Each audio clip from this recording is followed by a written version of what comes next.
उम्मीद है आप सब बहुत अच्छे होंगे, बहुत मस्त होंगे। और हम आरबीआई के कार्य पढ़ रहे थे। हमने जाना कि आरबीआई साख नियंत्रण का कार्य करता है, साख नियंत्रण का कार्य करता है। और आरबीआई साख नियंत्रण करने के लिए विभिन्न दो प्रकार की मौद्रिक नीति के उपकरणीय घटकों का प्रयोग करता है, जैसे मात्रात्मक उपकरणीय घटक और दूसरा गुणात्मक। हम मात्रात्मक घटक के अंतर्गत टर्म्स पढ़ रहे थे, कुछ समझ रहे थे, और लास्ट में हमने जो छोड़ा था एलटीआरओ और टीएलटीआरओ पढ़ के छोड़ा था। एलटीआरओ हमने बताया था, हम जानते हैं कि जो आरबीआई है जब अल्पकालिक उधार देता है तो उसको रेपो दर बोलते हैं, यानी अल्पकालिक उधार जिस दर पे देता है उसको रेपो दर बोला जाता है ना।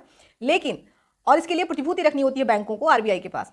लेकिन अगर बैंकों के पास अल्पकालिक प्रतिभूति नहीं है तो बैंक दीर्घकालिक प्रतिभूति के आधार पर रेपो दर में ब्याज दे लेते हैं। इसको हम क्या बोलते हैं? एलटीआरओ, लॉन्ग टर्म रेपो ऑपरेशन। और अगर आरबीआई जब एलटीआरओ के अंतर्गत किसी विशेष उद्देश्य के लिए बैंकों को उधार देता है तो उसको बोलते हैं TLTRO, targeted long term repo operation, है ना। यहां तक हमने इसको पढ़ के छोड़ा था। आज हम पढ़ेंगे एमएसएफ क्या है। एमएसएफ मार्जिनल स्टैंडिंग फैसिलिटी, सीमांत स्थायी सुविधा। इसके द्वारा भी आरबीआई बाजार में तरलता को नियंत्रित या समायोजित करने का प्रयास करती है। इसकी भी शुरुआत वर्ष 2011 में की गई, जो बाध्यकारी नहीं है, यानी बैंक चाहे तो इस सुविधा का उपयोग कर सकते हैं और नहीं भी कर सकते। हम जानते हैं कि जो बैंक होते हैं जब उन्हें अल्पकालिक उधार लेना होता है तो किस दर पे लेते हैं? रेपो दर में। रेपो दर वह दर होता है जिसमें आरबीआई बैंकों को अल्पकालिक उधार देता है। लेकिन यदि बैंक अल्पकालिक उधार की लिमिट को क्रॉस कर जाए, ऐसे समझिए कि अगर मैं आरबीआई हूं और आप मुझसे अल्पकालिक उधार लेते हैं, ठीक है, और आपके अल्पकालिक उधार लेने की जो लिमिट है वो 100 रुपए है, और आप अपनी इस लिमिट को क्रॉस कर गए, यानी इसके बावजूद भी आपको और चाहिए, मतलब 100 रुपए से आपको ज्यादा चाहिए, आप अपनी लिमिट 100 रुपए, जो आपकी लिमिट थी 100 रुपए, उतना तो आप मुझसे उधार ले ही लिए, आपको इससे और अधिक चाहिए और अतिरिक्त चाहिए, तो क्या होगा? इसी जो अतिरिक्त जो आपको जमा अतिरिक्त उधार है, इसी अतिरिक्त उधार के लिए आरबीआई ने स्कीम शुरू की जिसका नाम है एमएसएफ, मार्जिनल स्टैंडिंग फैसिलिटी। यानी अगर आप रेपो दर की लिमिट से अधिक लेते हैं, यानी रेपो दर की लिमिट तक आपने ले लिया है उधार और इसके अतिरिक्त आप उधार लेना चाहते हैं, कौन सा उधार? अल्पकालिक उधार। यानी अगर आप रेपो दर की लिमिट में अल्पकालिक उधार ले चुके हैं, इसके अतिरिक्त आपको अतिरिक्त उधार की आवश्यकता पड़ती है, तो आप एमएसएफ मार्जिनल स्टैंडिंग फैसिलिटी सुविधा का उपयोग ले सकते हैं। यहां आरबीआई रेपो दर से अधिक ब्याज लेता है। आरबीआई रेपो दर से अधिक ब्याज लेता है, कितना? लगभग 25 बेसिस पॉइंट। यानी अगर रेपो दर आपका 5.50 है तो 5.50 में आप 25 बेसिस, मतलब हमने बताया था 100 बेसिस बराबर 1% एंड 25 बेसिस पॉइंट बराबर 0.25%। तो अगर आप रेपो दर आपका 5.50 है तो इसमें 25 बेसिस पॉइंट और ऐड करिए, 5.75%, यानी आपका एमएसएफ कितना? 5.75%। तो रेपो दर से अधिक ब्याज देता है, कितना? लगभग 25 बेसिस पॉइंट। यह एक प्रकार की पेनल्टी दर होती है। पेनल्टी दर क्यों? क्योंकि ये रेपो दर की जो लिमिट है आपने एक्सीड कर दी, रेपो दर की लिमिट से अतिरिक्त एक्स्ट्रा पैसा ले रहे हैं, अर्थात आपको रेपो दर से अधिक ब्याज लगता है, इसीलिए इसे पेनल्टी दर भी कहा जाता है। इसे एक रात की उधारी भी कहा जाता है। क्या कहा जाता है एमएसएफ को? एक रात की उधारी, अर्थात आरबीआई इसे एक दिन के लिए बैंकों को देता है। एमएसएफ के अंतर्गत आरबीआई बैंकों को केवल एक दिन का उधार देता है, इसीलिए इसे एक रात की उधारी भी बोली जाती है। तो कोई आपसे पूछे कि एमएसएफ में जब इतना ब्याज दर लेती है, 25 बेसिस पॉइंट रेपो दर से अधिक ले रही है, तो क्यों बैंक लेते हैं? हम जानते हैं क्यों बैंक ले रहे हैं। क्यों? क्योंकि उन्होंने अपनी जो रेपो दर में ब्याज लेने की जो लिमिट थी उसको क्रॉस कर दिया है, ठीक है। रेपो दर में जितना ब्याज मिलना था उतना वो ले चुके हैं, इसीलिए अब वो एमएसएफ फैसिलिटी का उपयोग कर रहे होते हैं। तो एमएसएफ फैसिलिटी या एमएसएफ के अंतर्गत केवल और केवल कौन बैंक उधार ले सकते हैं? अनुसूचित वाणिज्यिक बैंक ही उधार ले सकते हैं। एमएसएफ के अंतर्गत केवल और केवल अनुसूचित वाणिज्यिक बैंक ही उधार ले सकते हैं। अब ये अनुसूचित वाणिज्यिक बैंक क्या है? हम जानते हैं कि आरबीआई अधिनियम 1934 में बैंक दो प्रकार के बताए गए, एक अनुसूचित बैंक और एक गैर अनुसूचित बैंक। अनुसूचित बैंक वे बैंक होते हैं जो आरबीआई अधिनियम 1934 की द्वितीय अनुसूची में वर्णित हैं, ये शामिल हैं कि भाई ये अनुसूचित बैंक है। लेकिन जो आरबीआई अधिनियम 1934 की द्वितीय अनुसूची में शामिल नहीं है वो गैर अनुसूचित बैंक होते हैं। और अनुसूचित बैंक जो होते हैं ये भी दो प्रकार के होते हैं, एक वाणिज्यिक बैंक और एक गैर वाणिज्यिक बैंक। वाणिज्यिक बैंक वे बैंक होते हैं जो लाभ के उद्देश्य से कार्य करते हैं, तथा गैर वाणिज्यिक बैंक वे बैंक होते हैं जो केवल लाभ के उद्देश्य से कार्य नहीं करते, जैसे सहकारी बैंक, ठीक है, ये गैर वाणिज्यिक बैंक होता है। तो हमने क्या बोला कि जो एमएसएफ है, एमएसएफ के अंतर्गत केवल अनुसूचित वाणिज्यिक बैंक ही उधार ले सकते हैं। अनुसूचित वाणिज्यिक बैंक मतलब अर्थात आरबीआई अधिनियम 1934 की अनुसूची द्वितीय में वर्णित बैंक ही केवल उधार ले सकते हैं, ठीक है। तो इतना हमने समझा कि एमएसएफ के अंतर्गत अनुसूचित वाणिज्यिक बैंक उधार ले सकते हैं। अब अनुसूचित वाणिज्यिक बैंक उधार ले सकते हैं ये तो ठीक है, लेकिन उन्हें और कंडीशंस फॉलो करनी होगी। पहली, इसमें न्यूनतम 1 करोड़, यानी अगर 1 करोड़ से कम का आपको उधार लेना है तो नहीं मिलेगा, न्यूनतम 1 करोड़ की लिमिट होनी चाहिए, और अधिकतम एनडीटीएल का 1%। एनडीटीएल का 1%, एनडीटीएल क्या है अभी आपको आगे एक्सप्लेन करेंगे। इतना समझ लीजिए, एनडीटीएल का मतलब होता है नेट डिमांड टाइम या टर्म लायबिलिटी, अर्थात निवल मांग सावधि देता, निवल या शुद्ध, मांग सावधि देता, मतलब ये होता है ओवरऑल। अपने आसान शब्दों में इतना समझिए कि जो बैंक होता है, बैंक के पास ग्राहकों का जितना जमा होता है, बैंक के पास ग्राहकों का जितना जमा होता है, और हम जानते हैं जमा पे बैंक क्या करता है, देता है, उनको ब्याज देता है, तो इसलिए वो बैंक की देता होती है। तो बैंक के पास ग्राहकों का जितना जमा होता है वो जमा एनडीटीएल होता है, शुद्ध जमा। यानी बैंक ने अपना जहां निवेश किया है या बैंक ने बैंकों के पास जहां निवेश रख रखा है, जमा कर रखा है, वो नहीं, सिर्फ ग्राहकों की हम बात कर रहे हैं, ठीक है। तो एनडीटीएल का 1%, ऐसे समझिए कि मैं बैंक हूं, मेरे पास जितने ग्राहकों ने जमा किया वो 100 रुपए है, ठीक है, 100 रुपए। अब 100 रुपए का 1%, 100 रुपए का 1% मतलब 100 इंटू 1/100, को 1% को अगर हम रेशियो में लेंगे तो क्या होगा, परसेंट का साइन हटेगा, बटे में 100 आएगा, तो 100 का 1%, 100 इंटू 1/100 बराबर 1। यानी एनडीटीएल का 1% मतलब अधिकतम 1 रुपए उधार ले सकती हूं, ठीक है। लेकिन अगर मैं बोल दूं 1000 रुपए है, 1000 रुपए मेरे पास है, मैं बैंक हूं और ग्राहकों का 1000 मेरे पास जमा है, तो अब 1000 का 1% मतलब एनडीटीएल का 1% मतलब 1000 का 1%, 1000 गुणे 1/100 बराबर 10 रुपए निकल के आ रहा है, यानी 10 रुपए मैं उधार ले सकती हूं, ठीक है। तो यही बोला जा रहा है कि जो एमएसएफ है, एमएसएफ के अंतर्गत बैंक न्यूनतम 1 करोड़ का तथा अधिकतम एनडीटीएल का 1% उधार ले सकते हैं, ठीक है। दूसरी एक और कंडीशन है कि बैंक जो है उनको एमएसएफ के अंतर्गत उधार लेने के लिए एसएलआर की प्रतिभूति गिरवी रखनी होगी, एसएलआर की प्रतिभूति गिरवी रखनी होगी। एसएलआर स्टैट्यूटरी लिक्विडिटी रेशियो, वैधानिक तरलता अनुपात, ठीक है। अब ये क्या होता है, इतना समझिए, एसएलआर एक प्रकार का एक ऐसी सुविधा या स्कीम है जहां पे जो बैंक होते हैं, बैंक जो होते हैं अपने रिजर्व का कुछ निश्चित अनुपात गोल्ड, नगद या फिर सरकारी प्रतिभूति के रूप में रखते हैं, ठीक है, ये एसएलआर होता है। तो आप इतना भी यहां पर एमएसएफ समझें। एमएसएफ वर्ष 2011 में शुरू किया गया था, या एक रात की उधारी के नाम से भी जाना था, यानी इसे एक रात की उधारी भी कहते हैं। क्यों, क्योंकि यहां पे आरबीआई बैंकों को केवल एक दिन का उधार देता है, जहां पे आरबीआई रेपो दर से अधिक ब्याज वसूलता है, रेपो दर से कितना अधिक, 25 बेसिस पॉइंट लगभग अधिक उधारता है। इसे पेनल्टी दर भी कहा जाता है, क्यों, क्योंकि यह रेपो दर से अतिरिक्त ब्याज होता है, इसीलिए इसे पेनल्टी दर कहा जाता है। यहां पे केवल अनुसूचित वाणिज्यिक बैंक ही उधार ले सकते हैं, और अनुसूचित वाणिज्यिक बैंक भी न्यूनतम 1 करोड़ और अधिकतम एनडीटीएल का 1% ले सकते हैं, तथा इसके अंतर्गत बैंकों को उधारी लेने के लिए उन्हें गिरवी के रूप में एसएलआर की प्रतिभूति रखनी होती है, ठीक है। इतनी बात हम समझे। अब एनडीटीएल एसएलआर क्या है वो हम नेक्स्ट आगे समझेंगे, ठीक है, इसी वीडियो में समझेंगे। तो अगर अब समझ लीजिए, इतना तो आपको समझ में आ गया कि एक प्रकार की उधारी होती है, ये उधारी की सुविधा है, जो बैंक चाहे तो ले सकते हैं, बाद नहीं है ना, बैंकों में एक सुविधा है। तो ये समझिए कि अगर कंडीशन आपको दी जाए कि एमएसएफ के ब्याज दरों में वृद्धि कर दी जाए तो क्या होगा। एमएसएफ के ब्याज दरों में वृद्धि कर देता है बैंक, यानी बैंक आरबीआई जो है एमएसएफ के ब्याज दरों में वृद्धि करता है। तो आरबीआई अगर एमएसएफ के ब्याज दरों में वृद्धि करेगा तो बैंक क्या होंगे, उधार लेने के लिए उत्साहित होंगे। हाँ, तो उत्साहित होंगे, और वो उधार नहीं लेंगे, ज्यादा उधार नहीं लेंगे, तो वो भी क्या करेंगे, वो भी उन्हें भी उधार ना देना पड़े, तो वो क्या करेंगे, वो भी अपने जो उधार है, जो मांग उधारी है, वो भी ग्राहकों के लिए क्या करेंगे, उधार महंगा कर देंगे, यानी लोन महंगा कर देंगे।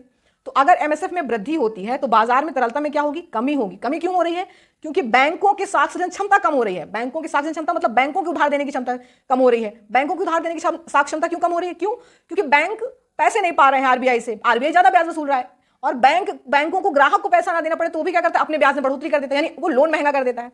अब उसने लोन महंगा कर दिया बैंकों ने, तो क्या हुआ, निवेश खर्च में कमी आ गई। निवेश खर्च में कमी आई, यानी एक प्रकार की किस तरह का मौद्रिक नीति का उपयोग किया आरबीआई ने, कड़ी या संकुचित मौद्रिक नीति का उपयोग किया। और हाँ, ब्याज दरों में वृद्धि मतलब बॉन्ड के यील्ड में वृद्धि। हमने बोला था ना, जब ब्याज दरों में वृद्धि होती है तो बॉन्ड के यील्ड में भी वृद्धि होती है, क्योंकि दोनों में समानुपाती संबंध होता है।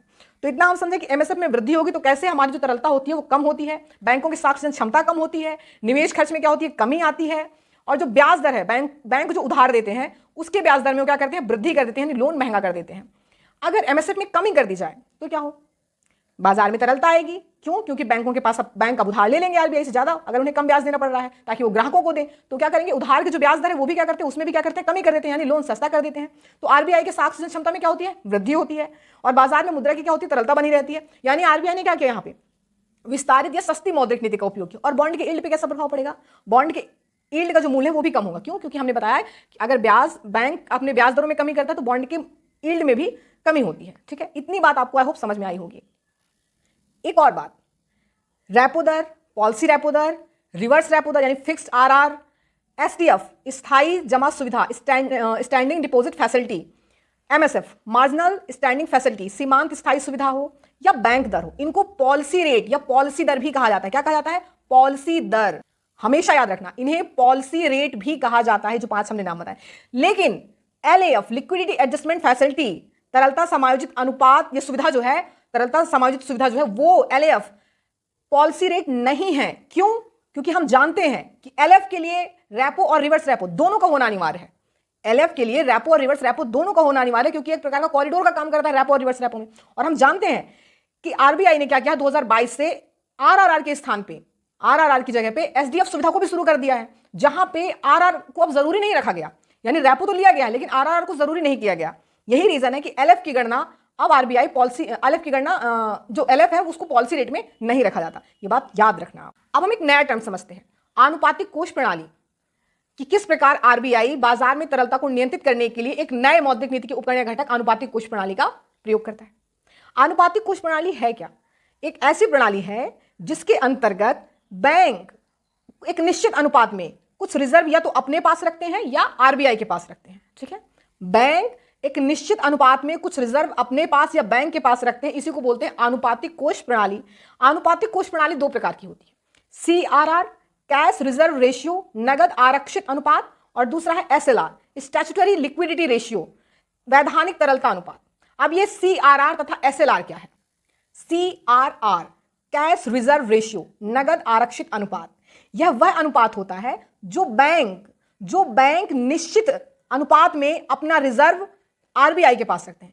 यानी एक ऐसा निश्चित अनुपात रिजर्व का जो बैंक RBI के पास रखते हैं, जमा करते हैं, उसको बोलते हैं CRR कैश रिजर्व रेशियो।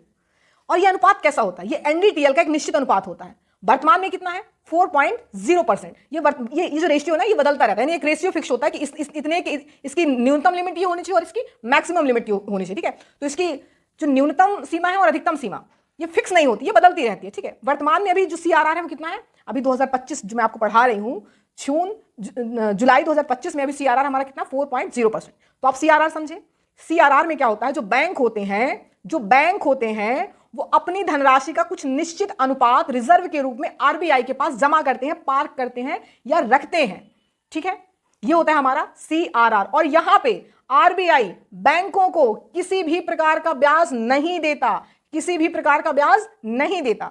तो इसका उद्देश्य क्या है फिर? सबसे महत्वपूर्ण, बाजार में तरलता को नियंत्रित करना। दूसरा, CRR का जो उद्देश्य है वो बैंकों को बैंक रन की स्थिति से बाहर निकालना, बैंकों को बैंक रन की स्थिति से बाहर निकालना। अब ये बैंक रन क्या है?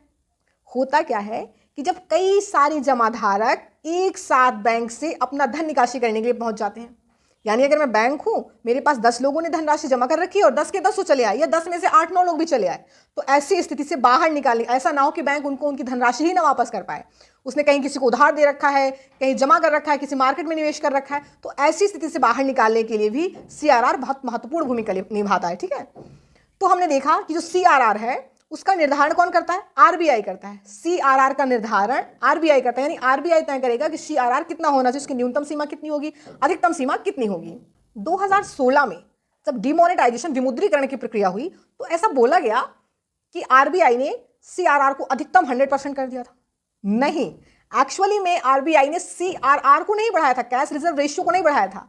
यह एक स्थायी सुविधा है, जबकि इसके स्थान पर एक अस्थायी सुविधा ICRR को शुरू किया था, incremental cash reserve ratio, Wriddhiman cash reserve ratio, नगद आरक्षित अनुपात, इसको शुरू किया गया था। यहां पे RBI ने निर्देश जारी किया था बैंकों को कि जितने भी जो 500 और 1000 की जो धनराशि है उसको RBI के पास जमा किया जाए। तो कभी भी पूछा जाए कि क्या CRR कभी 100% हुआ है? नहीं, CRR नहीं 100% हुआ था, वो उसको नहीं बढ़ाया गया था जब विमुद्रीकरण की प्रक्रिया हुई थी 2016 में। हमेशा याद रखना, यहां पर अस्थायी विकल्प के रूप में RBI ने ICRR को शुरू किया था, इंक्रीमेंटल वृद्धिमान CRR की शुरुआत की थी। ठीक है, तो CRR का निर्धारण RBI करता है।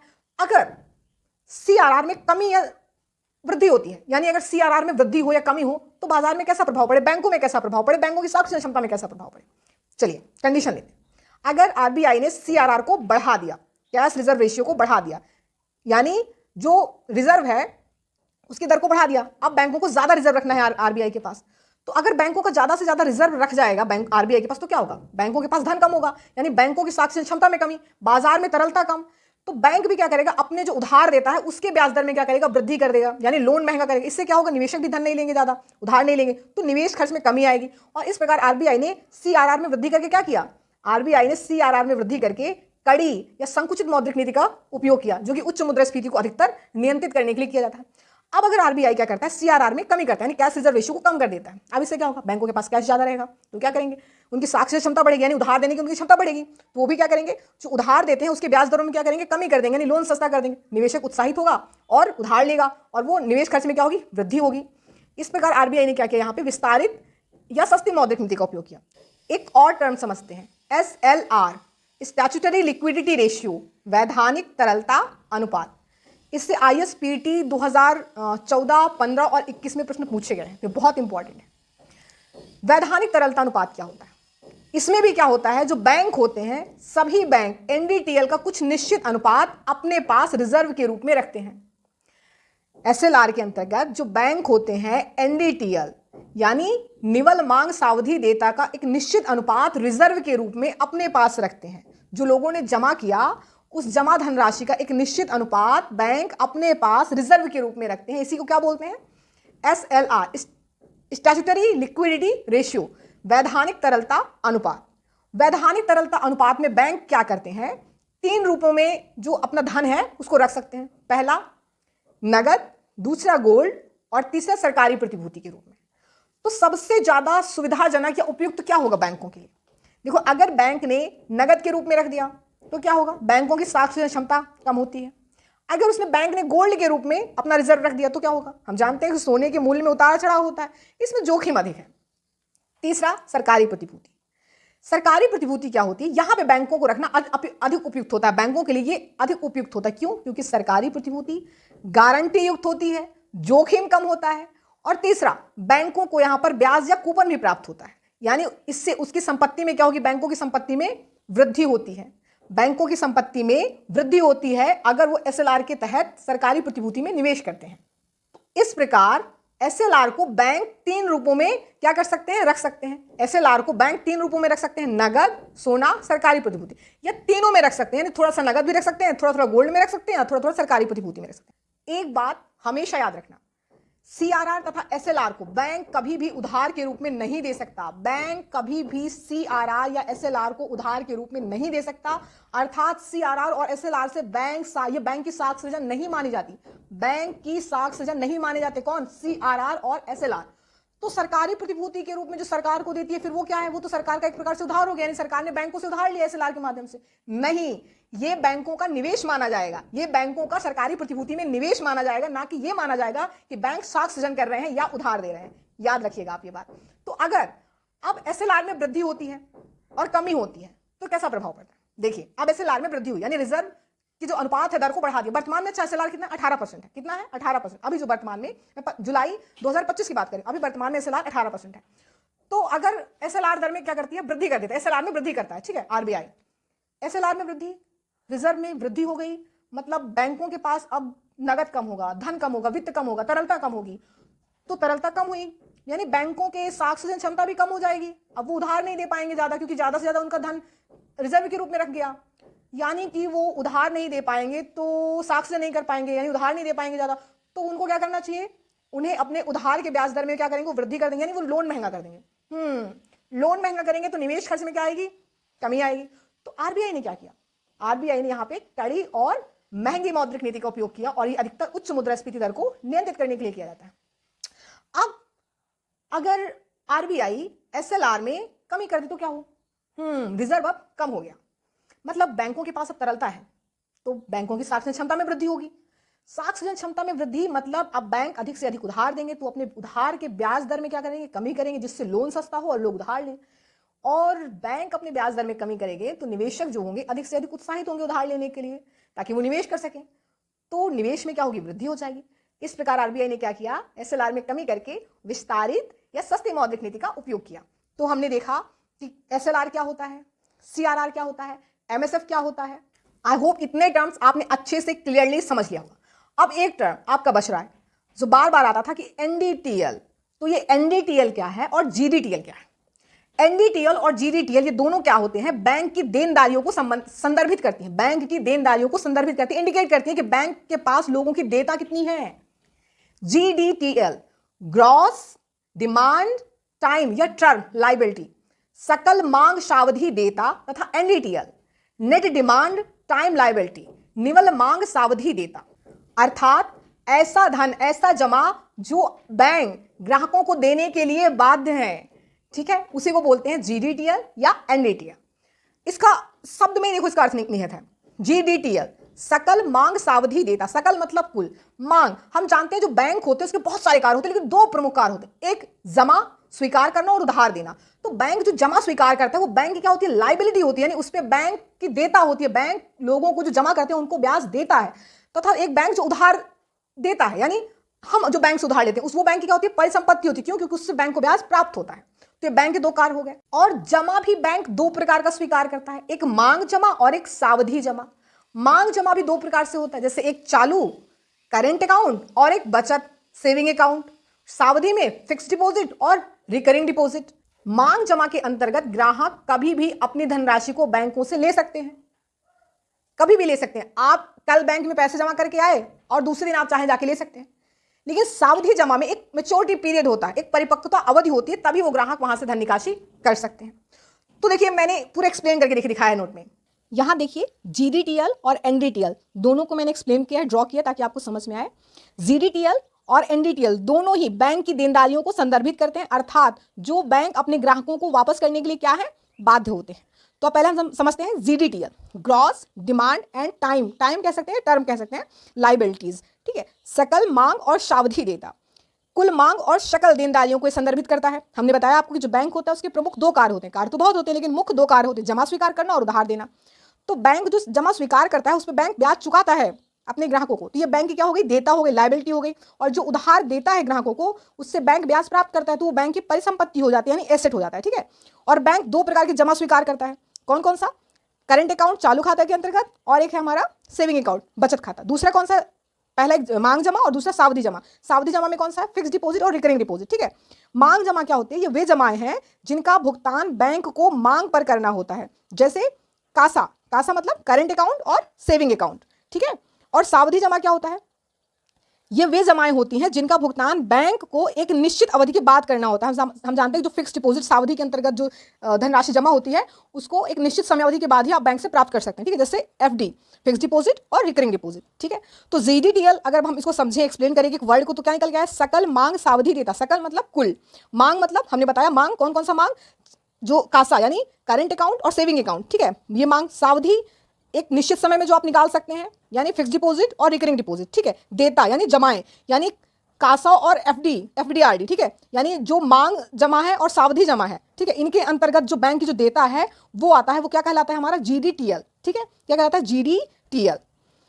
अब एनडीटीएल क्या होता है, नेट डिमांड टाइम लाइबिलिटी, निवल मांग सावधि देता। यह बैंक की शुद्ध मांग और सकल देनदारियों को संदर्भित करता है, शुद्ध मांग या सकल देनदारियों को संदर्भित करता है, जो जीडीटीएल से कुछ विशिष्ट मदों या राशियों को हटाकर गणना की जाती है, प्राप्त किया जाता है। जैसे अगर बैंक ने किसी अन्य बैंक में अपनी धनराशि जमा की है तो उसको एनडीटीएल में नहीं जोड़ा जाएगा। बैंक की किसी अन्य बैंक में अगर कोई धनराशि जमा है तो उसको एनडीटीएल में नहीं ऐड किया जाता, उसको हटा दिया जाता है, या फिर अन्य किसी भी प्रकार का निवेश, ठीक है। तो अगर हम एनडीटीएल निकालना चाहें जीडीटीएल से तो कैसे निकालते हैं, एनडीटीएल बराबर जीडीटीएल माइनस आईबीएल। आईबीएल क्या है, इंटर बैंक लाइबिलिटी, अंतः बैंक देता, अर्थात आईबीएल का अर्थ है जब एक बैंक अपने जमा को अन्य बैंक में रखता है और बैंक से निवेश और बैंक से निकाला गया था, ठीक है, ये आईबीएल में आता है, ठीक है। जैसे आपको एग्जांपल से यहाँ पर मैंने बताया था, बैंक जब एक अन्य बैंक में जमा करता है या किसी भी चीज में निवेश किया गया था, अगर उसको आप जीडीटीएल से हटा देते हैं तो हमारा एनडीटीएल प्राप्त हो जाता है। ओवरऑल कहने का मतलब ये है कि जीडीटीएल और एनडीटीएल के अंतर्गत जो ग्राहक होते हैं, बैंक के जो ग्राहक होते हैं, उनकी धनराशियां जो होती हैं उनमें जो बैंक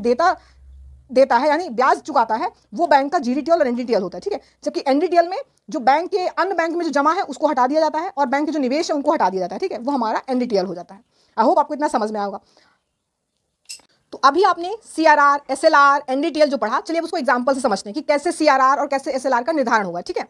मान लीजिए किसी बैंक के पास 1000 करोड़ की एनडीटीएल है, ठीक है, निवल मांग सावधि देता कितनी है, 1000 करोड़ की है। ये आरबीआई ने क्या किया, उस पर सीआरआर 4% निर्धारित कर रखा है किसी साल, तथा एसएलआर की दर कितनी है, 18% है। तो बैंकों को सीआरआर के तरह, सीआरआर के रूप में कितना रिजर्व रखना होगा और एसएलआर के रूप में कितना रिजर्व रखना होगा यदि हमारा एनडीटीएल 1000 करोड़ का है, ठीक है। तो सीआरआर के रूप में बैंक को 40 करोड़ का रिजर्व रखना होगा आरबीआई के पास। कैसे, 1000 करोड़ में कितने परसेंट की दर है सीआरआर की, 4%, तो 1000 का 4% यानी 4/100, 40 करोड़ निकल रहा, कैलकुलेशन आप करेंगे। तथा एसएलआर की दर देखिए 18% है और एनडीटीएल कितना हमारा 1000 है, तो 1000 का 18% निकालिए, कैलकुलेशन कीजिए, 180 आया। तो इस प्रकार बैंकों को 180 करोड़ रुपए 180 करोड़ रुपए SLR के रूप में तरल संपत्तियों में रखना होगा। ठीक है, और शेष जो बच रहा है अब, यानी CRR और SLR के अंतर्गत जो रिजर्व हैं उनको निकालने के बाद अब जो शेष बच रहा है हमारा, कितना बचेगा हमारा? 180 करोड़ रुपए, सॉरी 780 करोड़ रुपए। 780 करोड़ रुपए कैसे? हम जानते हैं कि 40 करोड़ रुपए हमारा CRR के रूप में निकल गया तथा 180 करोड़ रुपए हमारा SLR रिजर्व के रूप में निकल गया, यानी दोनों को ऐड करें तो 220 रुपए निकल रहा है। तो 1000 में आप 220 सब्सट्रैक्ट करेंगे, घटाएंगे तो कितना आएगा? 780 करोड़ रुपए। तो शेष जो 780 करोड़ रुपए बच रहा है, इसका उपयोग बैंक ऋण देने के लिए कर सकता है। ठीक है, इस तरह हम समझते हैं कि बैंक कैसे ऋण दे रहा है। ठीक है, और कैसे CRR और SLR दर जो RBI निर्धारित करती है उसके बेस पे NDTL जितना होता है उसका कितना अनुपात हमें रिजर्व के रूप में रखना होता है। आई होप आपको समझ में आया होगा। Thank you. तो इस प्रकार GDTL NDTL एक प्रकार का क्या होता है? बैंकों के पास जो कुल जमा होती है ग्राहकों का, जिसपे उनकी देयता होती है, उसको संदर्भित करता है, यानी बैंक की ओवरऑल देनदारियों को संदर्भित करता है। आई होप आपको समझ में आई होगी आज की क्लास। कुछ अगर ना समझ में आया हो आप कमेंट सेक्शन में कमेंट कर दीजिएगा, मैं नेक्स्ट क्लास में ऐड करके आपको बता दूंगी। आई होप आपको समझ में आया होगा। चलिए मिलते हैं नेक्स्ट क्लास में, तब तक के लिए अपना ख्याल रखिए, हंसते रहिए, मुस्कुराते रहिए। जय हिंद, जय भारत।